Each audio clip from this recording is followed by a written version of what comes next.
안녕하세요. 9학년 친구들. 한국사 보충 수업을 맡게 된 고등 한국사 교사 장요셉입니다. 자, 우리 오늘 이렇게 보충 수업으로 만나게 됐는데 온라인으로 만나게 돼서 굉장히 아쉬워요. 얼굴 보면서 수업을 했어야 되는데 어쨌든 아쉬운 건 뒤로 하고 우리가 일주일 동안 한국사에 대해서 배우려고 하는데 사실 한국사를 일주일 만에 끝내기에는 너무나도 말도 안 되는 소리예요. 그렇다고 일주일 동안 그러면 말이 안 되니까 하지 마? 그것도 아니죠. 여러분들은 이제 예비 고1 과정으로 올라가야 됩니다. 예비 고1 과정을 올라갈 때 이제 한국사라는 것을 어떻게 해결해야 될까? 어떻게 공부해야 될까? 이런 거에 대한 가닥을 좀 잡고 가야 돼요. 그래서 오늘 선생님이 오늘부터 일주일 동안 좀 한국사 수업을 하면서 여러분들과 팁을 알려주고 한국사 공부를 어떻게 해야 되는 건지 이런 것들을 좀 서로 커뮤니케이션 하면서 우리 수업하도록 할게요. 자, 일단 진도 나갈 거예요. 어떤 진도를 나갈 거냐면 고등학교 1학년 수준에 맞는 한국사 진도를 나갈 거예요. 그러면 당연히 어디 부분을 나가느냐? 아마 보충 수업 기간에는 선사시대부터 아마 삼국시대까지 나갈 거예요. 그럼 굉장히 빠르게 나가야 되는데 이 수업이 과연 잘 진행될지는 선생님도 해보고 여러분도 열심히 노력해봤으면 좋겠습니다. 알겠죠? 자, 그러면 수업을 시작하기에 앞서서 선생님이 한국사 공부할 때 가장 중요한 꿀팁 하나 정도를 알려주도록 할게요. 공부를 할 때 한국사는 여러분 냅다 그냥 딥다 외우면 된다고 생각을 하는데 그냥 외우는 게 아니에요. 한국사는 물론 외우기도 하지만 가장 중요한 건 공식처럼 한 가지를 알고 있어야 돼요. 그게 뭐냐면 바로 흐름이라는 거예요. 흐름. 이렇게 물결처럼 흘러간다는 거. 이 흐름이라는 게 뭐냐? 한마디로 시대를 말하는 거예요. 한국사는 여러 가지의 시대가 모여져서 만들어진 하나의 역사예요. 그래서 여러분이 들었을 거예요. 한국사 책 처음 피자본자 나오는 게 어디야? 구석기 시대, 신석기 시대, 청동기 시대. 이 시대잖아. 이 시대가 흘러가면서 각각의 사건들이 언제 일어났는지를 배우는 게 한국사야. 그러면 이 시대만 잘 기억하고 구분할 줄만 알면 절반은 먹고 들어간다라는 말이에요. 알겠죠? 그래서 이 시대를 그러면 어떻게 알아야 될까? 그러면 선생님이 이 한국사라는 큰 덩어리를 4개로 쪼개볼게요. 일단 첫 번째 고대입니다. 고대. 그 다음에 중세. 그 다음에 근대. 그 다음에 현대. 이렇게 4가지 덩어리로 나눠지게 돼요. 한국사는. 그래서 고대 부분에 해당되는 내용들은 뭐냐? 선사시대부터 남북국 시대까지입니다. 여기서 말하는 남북국 시대는 여러분 들어봤을지는 모르겠지만 통일신라 발해까지예요. 그럼 무슨 말이냐? 구석기 시대부터 남북국 시대까지의 내용이 고대에 해당된다라는 말입니다. 알겠죠? 그래서 사실 여러분이 기억하고 있는 한국사의 내용의 전반적인 내용은 이 고대 내용을 기억할 거예요. 왜냐면 처음에 열심히 배우고 이 뒤로 가면서 안 배우고 이게 열심히 안 하거든. 그러니까 까먹어. 그래서 여러분이 알고 있는 고구려 백제, 소수리망 이런 단어들은 다 고대에 해당되는 내용들이에요. 알겠죠? 그 다음에 중세는 자 남북국 시대가 끝나고 고려 시대부터 조선 시대 후기까지예요. 사실 중세를 구분하는 것은 여러 역사학자들마다 시대 구분이 다 다르긴 하지만 선생님은 여러분이 교과서를 공부하고 배우기 편한 대로 4덩이로 나눈 거예요. 알겠죠? 그래서 중세 부분은 고려시대부터 조선 후기까지예요. 여기서 말하는 조선 후기는 뭐냐면 조선시대에 크게 일어난 전쟁이 2가지가 있는데 임진왜란과 호란이에요. 그 이후의 상황까지 얘기를 하는 거예요. 알겠죠? 세도정치까지라고 생각을 하면 돼요. 간단하게. 알겠죠? 그 다음에 이게 중세네요. 여기 부분을 가장 어려워하죠. 내용도 방대하고. 알겠죠? 그 다음에 이제 3번째 근대 부분입니다. 근대 부분은 어디냐? 한마디로 흥선대원군부터 일제강점기까지라고 생각하면 됩니다. 그래서 중3 때 다 배웠을 거예요. 여러분 이 뒷부분은 흥선대원군부터 근현대사 일제강점기까지. 여러분 배웠던 내용이라서 여긴 친숙할 텐데 아쉽게도 여기 부분은 언제 배우냐? 2학기 때 배웁니다. 그러니까 이 앞에 고대와 그 다음에 중세 부분을 여러분이 열심히 배워놓고 그 다음에 다시 근대 부분 배우는 거야. 현대 부분은 어디냐? 바로 광복 이후부터 그 다음에 2000년대까지에 대한 내용들을 지금까지에 대한 내용을 배우게 됩니다. 그래서 큰 틀은 고대, 중세, 근대, 현대예요. 이 4가지 틀 안에 일어난 여러 가지 여러분이 배우는 사건들이 어디 시대에 들어가는지만 정확히 알고 있으면 까먹지 않습니다. 어렵지 않아요. 알겠죠? 특히 한국사 문제는 순서 물어보는 거 되게 많아요. 이게 먼저인가 저게 먼저인가. 근데 이 전체적인 틀 안에 사건만 끼워 넣을 수 있으면 전혀 어렵지 않은 학문이 바로 한국사입니다. 알겠죠? 그래서 흐름을 기억해야 된다라는 것 여러분 기억하시고 우리 수업 시작하도록 하겠습니다. 알겠죠? 자, 매번 강의 때마다 이렇게 한국사에 대한 꿀팁을 하나씩 알려드릴 거예요. 그럼 여러분이 꿀팁을 기억하면서 한국어 수업을 들어주셨으면 좋겠습니다. 알겠죠? 자, 수업 시작하도록 하겠습니다. 국가는 어떻게 형성되었을까? 우리 오늘 배울 단원입니다. 자, 선사시대 사회의 모습, 선사시대 사회의 모습의 변화. 이 변화의 중점은 뭐냐면 도구야, 도구. 자, 구석기에서 신석기로 변화되면서 어떤 도구들이 변화됐고, 신석기에서는 청동기로는 어떤 도구들이 변화됐으며 청동기에서 철기로 갈 때 어떤 도구들이 변화됐을까? 요걸 보면서 그 속에서 발생되는 계급, 권력, 국가의 출현을 보는 거예요. 알겠죠? 그리고 최초의 국가인 고조선과 철기 시대에 등장한 초기 국가. 이 초기 국가는 바로 부여, 고구려, 이제 옥저, 동해, 사만까지의 내용을 이제 이 국가들이 어떠한 성격을 갖고 있는지 이해할 수 있다라는 거예요. 알겠죠? 미리 보는 핵심 용어는 구석기, 신석기, 청동기, 당군왕건, 팔조법, 사출도 및 찬군소도 이런 거 좀 이게 핵심 단어 시험에 많이 나와요. 시험. 알겠죠? 좀 보시고 준비하도록 하겠습니다. 자, 넘어갈게요. 자, 구석기 문화.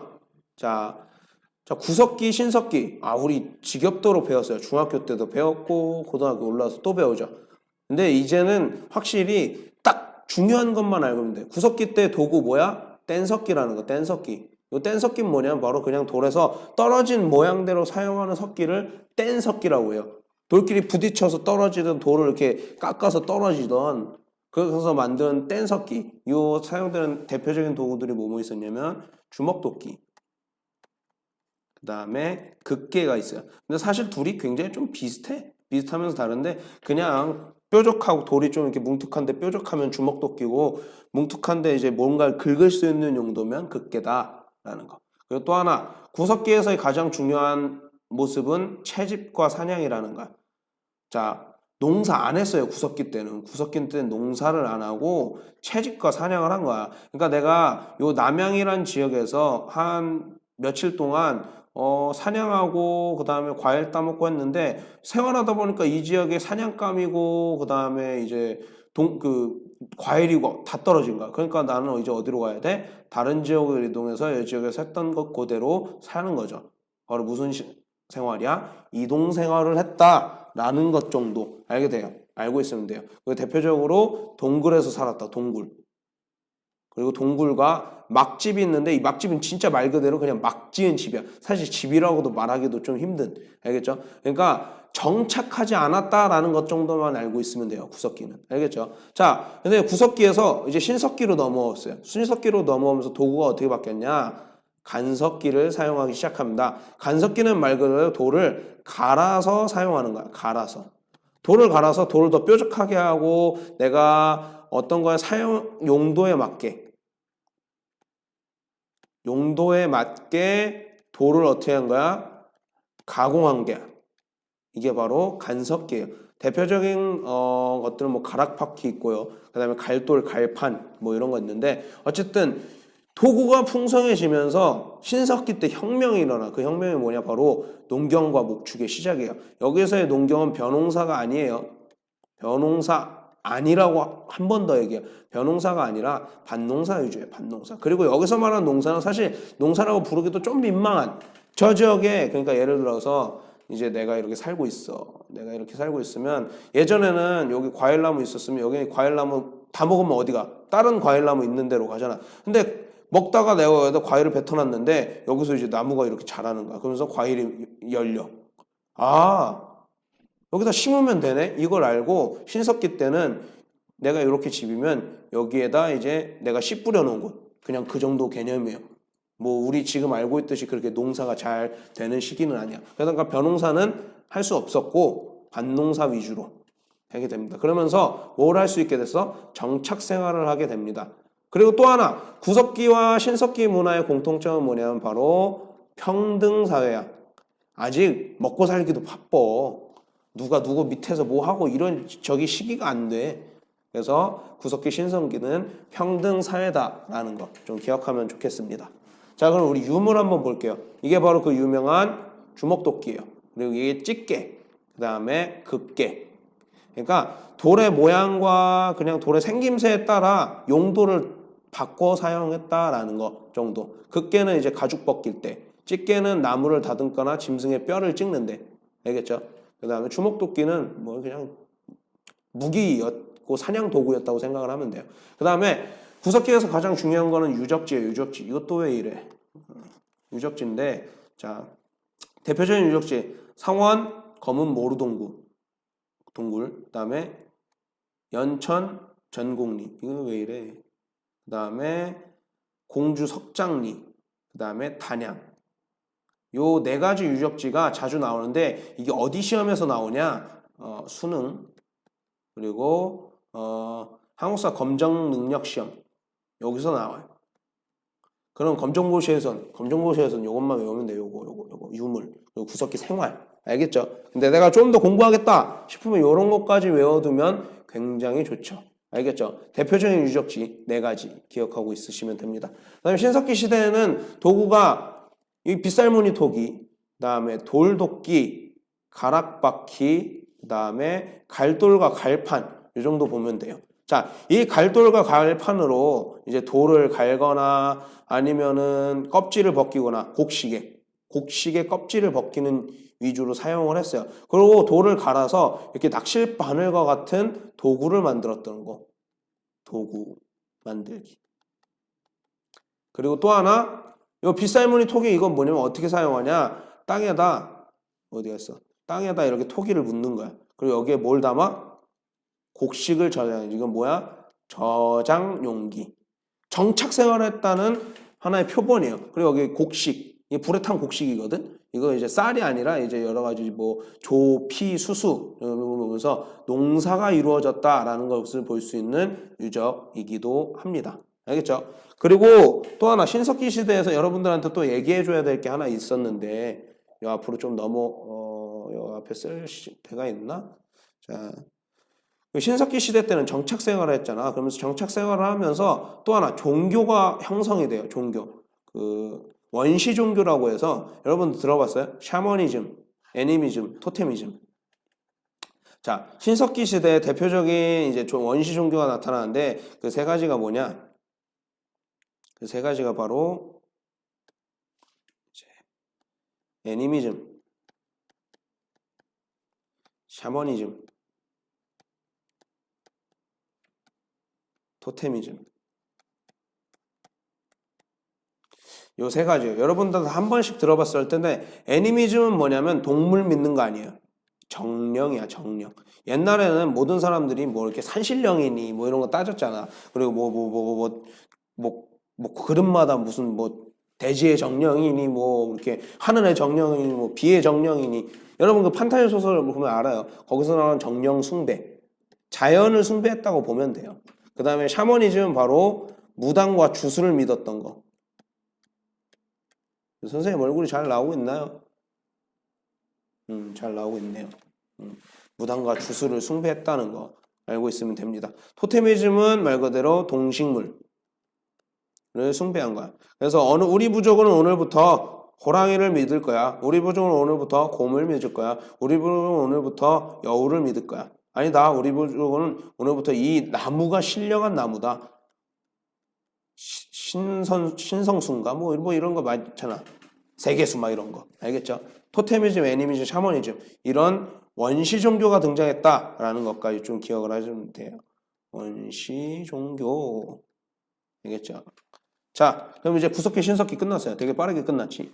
구석기, 신석기의 생활상들을 보면 돼요. 구석기 때는 이동생활, 사냥과 채집을 했고 신석기로 넘어오면서 도구가 간석기로 바뀌게 되고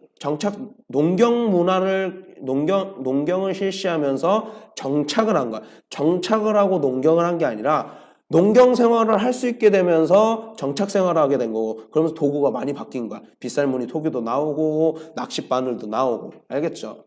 자, 그리고 또 하나 이제 청동기 시대로 바뀌게 됩니다. 청동기 시대. 청동기 시대가 되면서 그러면 이제 돌 안 사용하겠네. 석기 안 사용하겠네. 석기 그대로 사용합니다. 자, 간석기로 주로 이제 농사 지어요. 왜냐면 청동으로는 농사를 못 지어. 청동이 뭐냐면 구리야, 구리.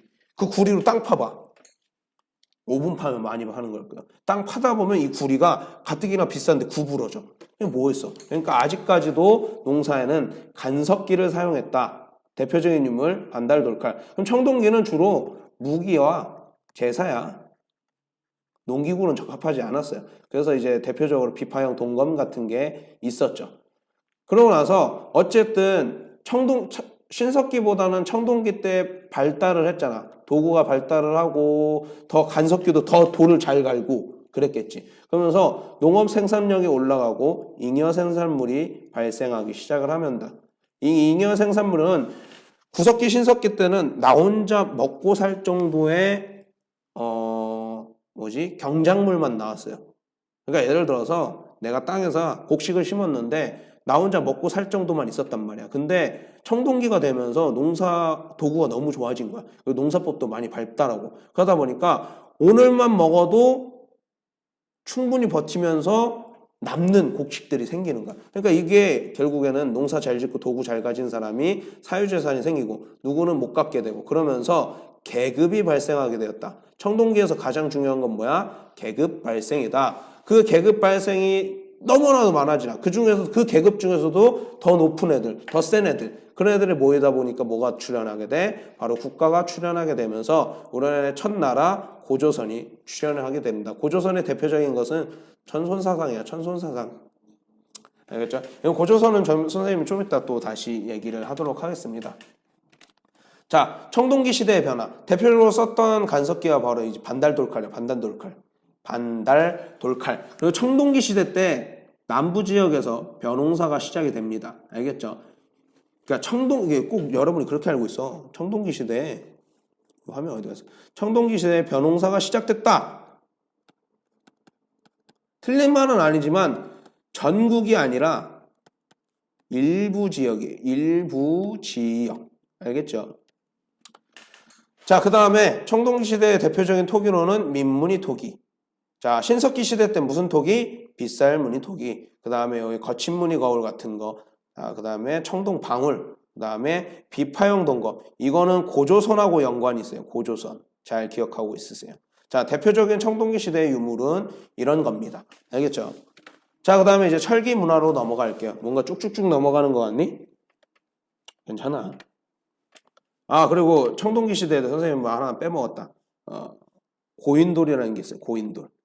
여기서는 유물이 안 나왔는데 이 고인돌도 계급이 발생했다는 것을 알 수 있는 유물이에요. 자, 고인돌. 여러분이 아는 고인돌 어떤 모양이야? 주로 이렇게 있어가지고 이렇게 생긴 거죠. 근데 이거 어떻게 만들까? 먼저 돌 하나를 돌 두 개를 세운 다음에 흙을 이렇게 쌓아서 나무 이렇게 옮겨가지고 돌을 위에다 올려. 그럼 이렇게 무덤 만드는데 얼마나 많은 사람과 얼마나 많은 시간이 필요할까? 그럼 이걸 만들 수 있는 사람은 듣보잡이 만들 수 있을까 없을까? 듣보잡들은 못 만들지. 그럼 누가 만들 수 있는가? 바로 대장들만 만들 수 있을까? 그러니까 귀족. 알겠죠? 고인돌은 계급을 나타내는 거예요. 계급. 알겠죠? 그리고 고인돌에도 특징이 두 가지가 있어요. 두 가지 종류의 고인돌이 있는데 먼저 고인돌은 북방식이 있고요. 남방식이 있어요. 자, 북방식은 우리가 흔히 알고 있는 고인돌 이렇게 생긴 거 탁자형이라고 해요. 탁. 남방식은 바둑돌을 올려놓은 듯한 돌만 무식하게 크고 요만한 거. 요게 남방식이야. 이걸 바둑돌을 올려놨다고 해서 바둑판식이라고 그래요. 그 심의한 고인돌. 알겠죠? 어쨌든 고인돌도 청동기 시대의 유물인데 계급의 발생을 알 수 있는 유물이다 정도라고 기억을 하면 됩니다. 자, 드디어 철기가 등장하기 시작하면서 돌은 사라졌어요. 석기는 사라지고 뭐가 돼? 철제 농기구와 철제 무기가 사용이 됩니다. 야, 돌로 농사 짓는 것보다 철로 농사 짓는 게 더 좋잖아. 한 번에 더 많은 걸 벨 수 있고 내구성도 좋아지고 그러면서 농업 생산력은 계속해서 증대가 되고 또 하나 예전에 청동으로 싸웠는데 철기가 등장하기 시작하면서 정복 활동이 더 활발하게 돼요. 그러면서 예전에는 이 동네에서 옆 동네로만 이동할 수준이었다면 이제는 바다를 건너서 서로 이동할 수 있는 교역도 확대되고 정복 활동도 활발하게 진행이 돼요. 그 다음에 아까 말했듯이 철기 문화를 바탕으로 초기 국가들이 출현하기 시작을 합니다. 자, 그리고 교역이 확대되면서 중국과 우리나라가 이제 교류하기 시작해. 그거의 대표적인 유물들이 바로 이거예요. 명도전과 붓. 명도전은 화폐. 그리고 붓은 이제 중국에서 들여왔는데 중국에서 이제 문자 사용이라는 걸 했다라는 거지. 자, 그러면서 철기시대 때 중국과 교류를 하기 시작합니다. 자, 철기시대의 대표적인 유물들입니다. 자, 여전히 청동기는 그대로 쓰이고 있어요. 근데 청동기는 주로 제사용으로. 그리고 잔무늬 거울. 그 다음에 세형 동검. 아까 청동기 시대 때는 비파형 동검이었죠. 철기 시대가 되면서 세형 동검이 등장을 해. 근데 이 세형 동검은 청천강 이남 지역, 여기 어디냐면 이제 황해도 이남, 그냥 우리나라 남한 지역이라고 생각하면 돼. 남한 지역에서만 발견돼. 그래서 또 한국식 동검이라고 생각을 하면 됩니다. 알겠죠? 자, 그리고 거푸집 발견되고요. 거푸집 알죠? 여기 칼 모양의 틀을 만든 다음에 거기에 이제 청동이나 이제 쇠를 부어서 시킨 다음에 대량 생산할 수 있게끔. 알겠죠? 뭐 아까 말했던 동전, 요거는 중국과의 교류. 자, 이게 바로 철기 시대의 유물입니다. 자, 그럼 우리 구석기, 신석기, 청동기, 철기를 봤는데, 자, 우리 한번 정리하는 시간 가져볼게요. 자, 구석기. 대표적인 도구, 뗀석기가 있죠. 그리고 채집과 사냥을 했고, 이동생활이었어요. 자, 그 다음에 신석기. 대표적인 도구는 간석기고요. 목축, 농경과 목축을 시작을 했고 정착 생활을 했다라는 거. 그리고 신석기 때는 정착 생활하면서 움집이라는 집이 있어요. 움집. 움집 어떻게 생겼냐면 이렇게 생겼어. 그리고 선사유적지에서 되게 많이 봤을 텐데 그 안에 내부는 이렇게 생겼고 불 피우는데 파이어. 자, 근데 구석기, 신석기 둘 다 공통점이 있어요. 평등 사회였다라는 것. 알겠죠? 자, 그 다음에 청동기. 청동기 시대 때도 석기를 썼다 안 썼다? 관석기 사용. 주로 농사. 그리고 청동기도 사용. 재사용과 무기. 알겠죠? 그리고 청동기의 대표적인 거. 사유재산. 농업 생산량이 오르면서 사유재산이 생기면서 뭐가 발생을 해? 계급이 발생하고 국가가 출현인데 이게 어디야? 바로 고조선이다. 그리고 계급이 발생된 걸 알 수 있는 유물은 뭐였다고? 고인돌이다 라는 것까지. 알겠죠? 그리고 철기 시대가 되면서 자, 철제 농기구와 무기가 발달하기 시작을 합니다. 그러면서 청동기는 완전 재사용으로 바뀌게 돼요. 그리고 철제 농기구로 바뀌면서 농업 생산력이 늘리게 되고 그리고 철제 무기가 있으니까 더 잘 싸웠을 거냐. 정복 활동이 활발해지고 이때 중국과 교역을 시작합니다.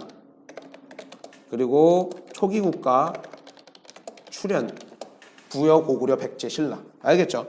우리가 그럼 여기까지 총 4개의 국가에 대해서, 4개의 시대에 대해서 정리를 했습니다. 자, 그럼 이제